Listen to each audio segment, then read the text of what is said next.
video ini saya akan membahas tentang apa itu flow switch, kemudian bagaimana cara pemasangannya, kemudian bagaimana pula cara merangkainya ya. Oke, langsung aja ya ke sini ya. Nah, ini bagan sederhana dari pemakaian sebuah flow switch.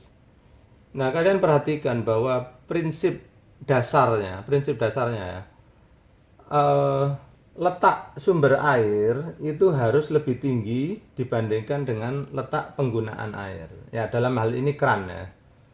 Keran ini harus lebih rendah dibandingkan di sini itu ada toren atau tandon. Harus lebih rendah. Kenapa? Karena flow switch ini dia dioperasikan dengan aliran ya. Kalau kalian letakkan ini di bagian bawah, ketika kalian membuka keran, tidak akan terjadi aliran pada awalnya, sehingga flow switch tidak akan bisa bekerja. Baik, sebelum kita melanjutkan di sini, ayo kita pahami dulu ya, bagaimana sih cara kerja flow switch itu sendiri. Nah, di sini saya gambarkan secara sederhana bagaimana cara kerja flow switch ya. Jadi flow switch itu kalau kawan-kawan punya itu ada terdiri dari dua bagian ya. Bagian atasnya nanti berisi switch atau saklar ya, yang dia itu bisa putus nyambung gitu. Kemudian bagian bawahnya itu mekanikalnya, yaitu dia sensornya di bawahnya itu. Nah, sensornya itu terbuat dari kayak plat aja, kayak plat kecil gitu ya, menutupi aliran.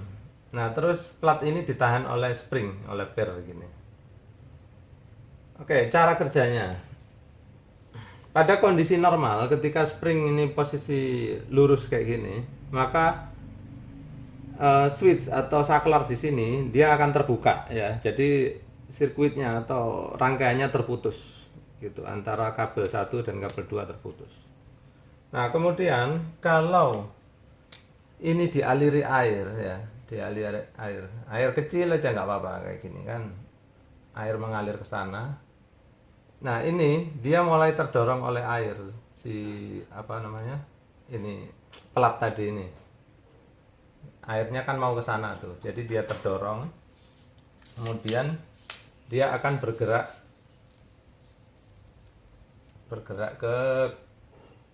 ke kanan sini ya, karena terdorong air. Dia terdorong ke kanan. Nah, kalau ini terdorong, di sini itu ada magnetik ya. Dia magnet yang menggerakkan switch ini atau saklar ini, sehingga ketika dia terdorong ke sana, maka switch ini pun terdorong untuk nyambung ke sini, klik itu. Dan air pun mengalir ya, jadi klik. Nah, nanti sambungan ini kita akan sambungkan secara seri ke rangkaian pompa dan sumber listrik. Sekarang kita balik lagi ke sana ya.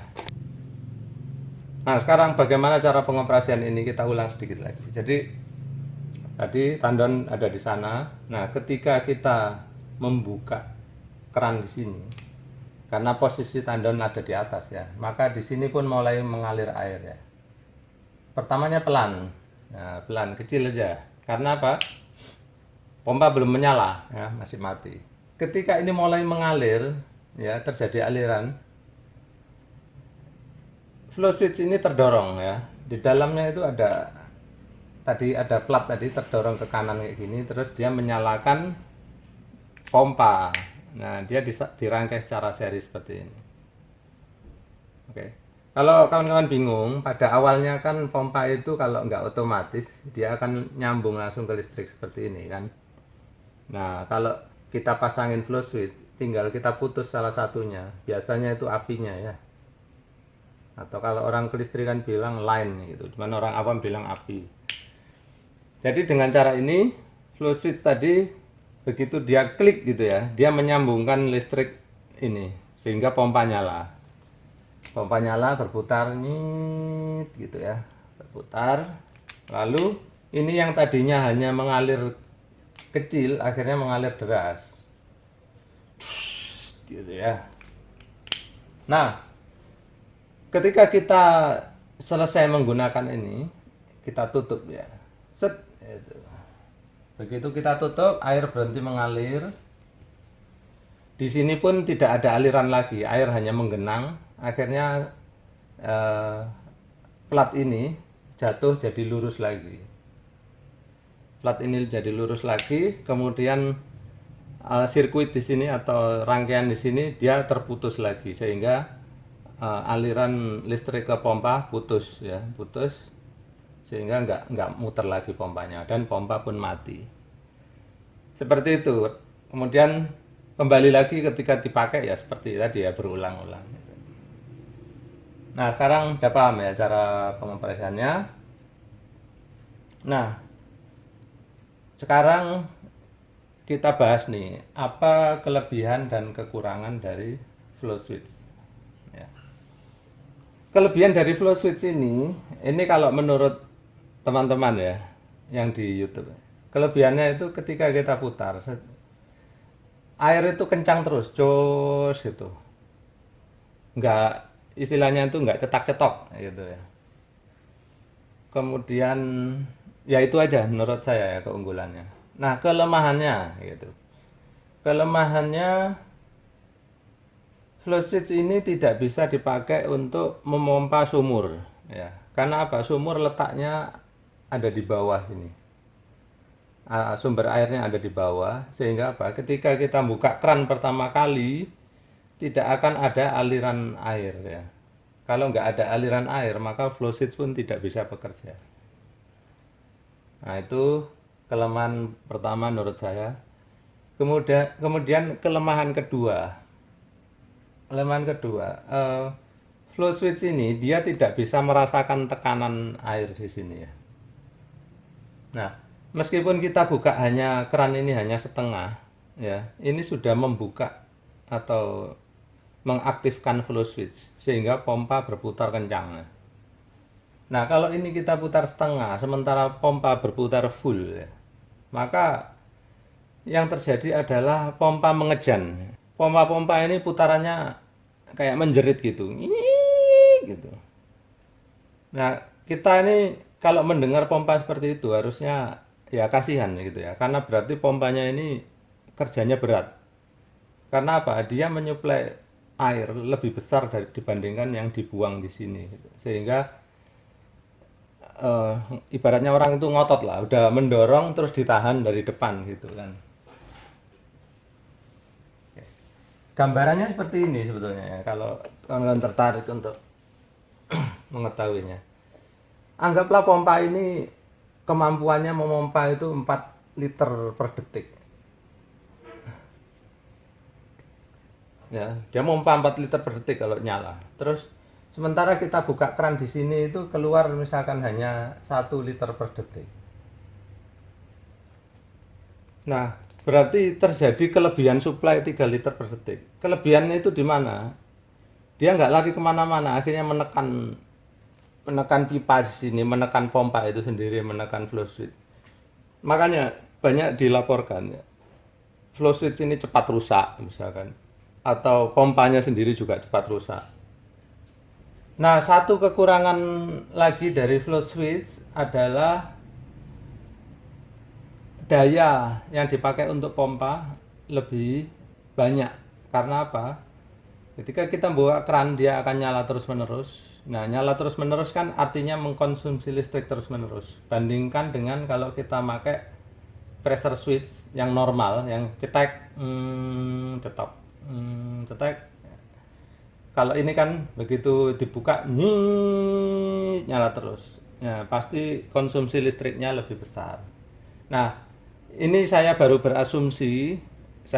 Karena saya memang nggak suka dan saya tidak memakai, maka saya tidak tahu secara langsung. Tapi secara teori pasti ya, namanya nyala terus ya pasti mengkonsumsi listrik terus. Makanya saya sendiri nggak suka menggunakan flow switch. Padahal saya memakai pompa booster juga seperti ini. Saya lebih suka memakai yang pressure switch ya, otomatis yang pressure switch. Nah, saya bilang saya suka pakai otomatis yang bentuk pressure switch. Mungkin teman-teman ada yang berkomentar, kalau pressure switch itu nggak enak pak, bunyinya cetak-cetok, cetak-cetok. Sebetulnya gini kawan-kawan ya, cetak cetok itu kalau frekuensinya normal, misalkan setiap 5 detik cetak gitu kan, terus habis itu 5 detik lagi cetok, itu nggak masalah, itu wajar aja. Karena apa, pompa lagi bekerja, tekanan udah cukup, dia berhenti, seperti itu. Kemudian tekanan turun lagi, dia kerja lagi, tekanan cukup, dia berhenti. Tapi yang nggak wajar itu kalau cetak cetok cetak cetok cetak cetok cetak cetok. Nah, perkara yang cetak cetok kencang itu saya sudah pernah bahas di video saya yang lain. Sebetulnya masalahnya itu kebanyakan ada di tabung, ya. Tabung kalian tuh udah rusak, di dalamnya udah bocor gitu. Bocornya nggak kelihatan dari luar, ya, karena yang bocor itu angin, bukan airnya. Oke, ini sekarang kita ngomongin troubleshooting, ya. Ada problem-problem yang saya jumpai beberapa di YouTube itu, ya. Kawan-kawan punya penyelesaiannya. Cuman ini komentar saya, ya. Kalian terserah mau ikut saya atau enggak. Cuman ini pendapat saya. Ada beberapa orang yang mengatasi kelemahan flow switch ini dengan menambahkan, ya. Ada yang di seri dengan pressure switch, ada yang di paralel dengan pressure switch. Ya. Jadi salah satu contoh di YouTube itu ada, saya nggak perlu nyebutkan di mana itu. Ketika kerannya itu dia tutup, ya. Ini jauh nih tapi, ya, jauh kerannya ini, jangan dianggap dekat kayak gini. Kerannya jauh ke sana-sana terus dia tutup, cep, gitu kan. Ini pompanya nggak mau berhenti karena flow switch-nya masih jalan terus gitu. Nah, sama dia tambahkan otomatis satu lagi, yaitu apa? Pressure switch. Dia tambahkan pressure switch di sini, ya. Ya, misalkan gambarnya pressure switch ini. Terus rangkaiannya itu dia seri di sini, ya. Ini putus sana disambung ke sini gitu. Saya nggak perlu nggambarkan detail. Intinya dia pasang seri di sini. Akhirnya apa? Dia bisa menyelesaikan masalahnya. Jadi pompa nanti kalau flow switch-nya nggak kerja, dia mengandalkan kerja dari pressure switch. Nah, ini menurut saya dia nggak menyelesaikan masalah. Kenapa? Masalahnya tadi itu kan flow switch nggak mau berhenti, pasti terjadi kebocoran di sini. Jadi meskipun kerannya dia udah tutup, ya, yang jauh tadi, ternyata masih ada mengalir, ya, mengalir mungkin setengah liter atau seperempat liter per detik gitu, ya. Sehingga flow switch ini masih nyala, sehingga dia menyalakan pompa.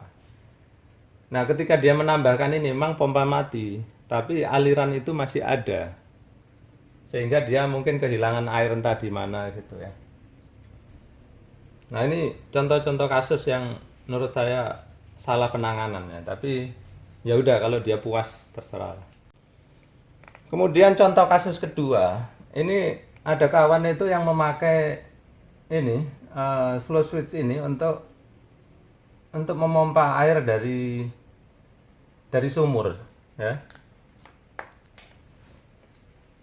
Anggaplah ini air dari sumur. Jangan lupa, ya, kawan-kawan, kalau mompa air dari bawah itu kalian harus nambahkan foot clamp, ya, atau foot valve. Saya tulis di sini.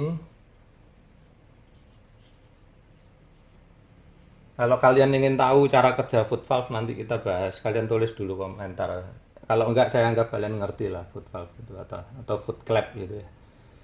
Oke, jadi kawan ini dia pengen mengoperasikan pompa ini, ya, atau flow switch ini dengan untuk memompa air dari sumur. Seperti saya bilang, itu kan nggak mungkin bisa, ya kan? Flow switch ini nggak mungkin bisa. Karena apa? Ketika kita buka, karena nggak ada aliran awal kan, airnya masih di bawah, nggak mungkin dia naik gitu. Ketika dibuka nggak ada aliran, maka flow switch nggak bekerja dan pompa pun nggak bekerja. Akhirnya kosong aja kita buka, nggak bisa dapat apa-apa. Nah, kawan kita ini dia mengakali dengan cara apa? Di sini dipasang pressure switch. Nah, ini mirip kasus yang satu tadi, tapi di paralel sama dia, ya. Jadi ini ke sini, satunya lagi ke yang sini gitu. Nah, sehingga menurut dia dengan cara ini, ketika ini apa namanya, Ini kalau normal dia akan kontak apa saklarnya nyambung, klik gitu ya. Kalau dia nggak ada air gitu, sehingga pompa bekerja, pompa, jus itu. Nah, ketika ini ditutup, ya udah pompa berhenti karena habis itu flow flow switch juga berhenti karena nggak ada aliran air. Pressure switch juga berhenti karena tekanan di sini udah cukup ya. Ya seperti itu. Jadi ini akal-akalan ya. Jadi terserah kalian mau ikut atau enggak. Menurut saya sih ya. Ini kalau menurut saya. Ini terlalu berlebihan lah rangkaian ini. Kenapa? Kalau pressure switch aja kenapa? Kan udah cukup gitu. Jadi ini anggaplah nggak ada flow switch ya. Cukup dengan pressure switch ketika kita buka ini airnya mengalir ya kan.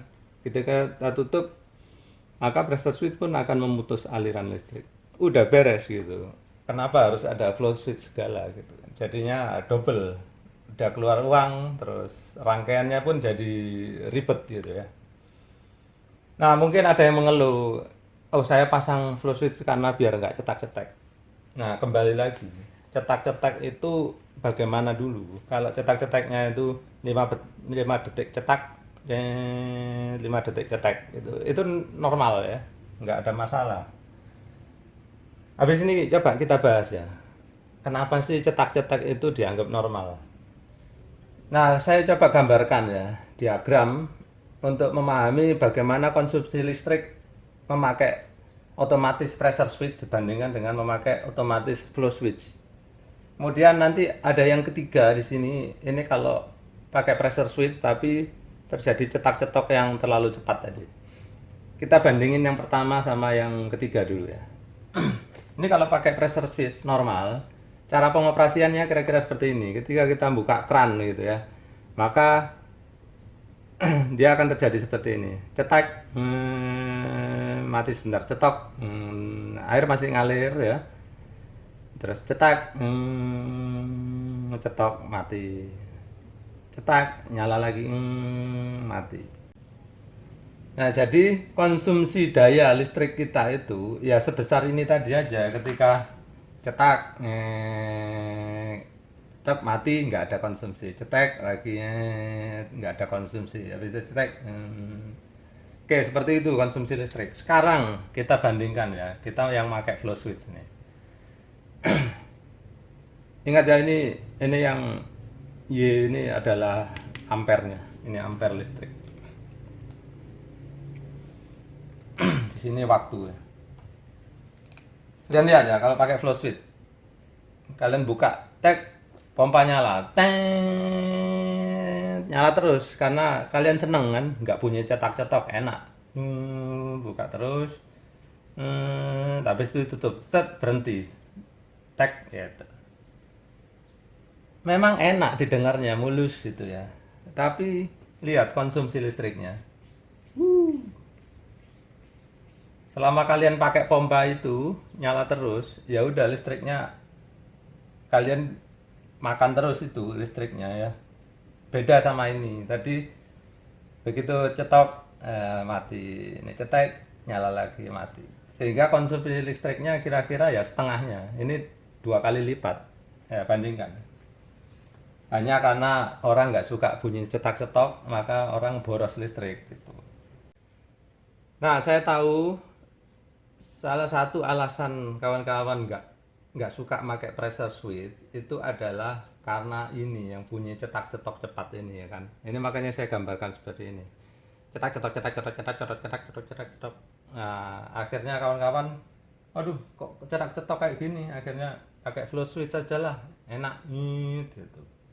Nah, sebetulnya seharusnya kalian itu ketika mendengar cetak-cetok yang kencang, harusnya kalian berpikir kenapa nggak mengembalikan seperti waktu kondisi baru ya, yang cetak-cetoknya masih normal gitu loh. Kok malah diganti ke flow switch gitu kan.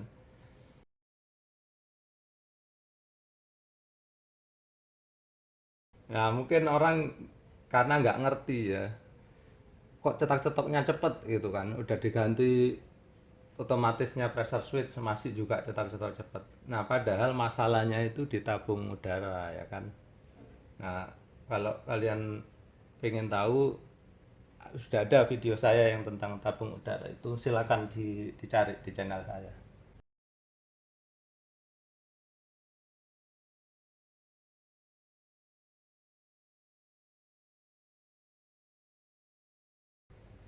Nah, itu dulu. Terima kasih kawan-kawan sudah menyaksikan, mudah-mudahan bermanfaat.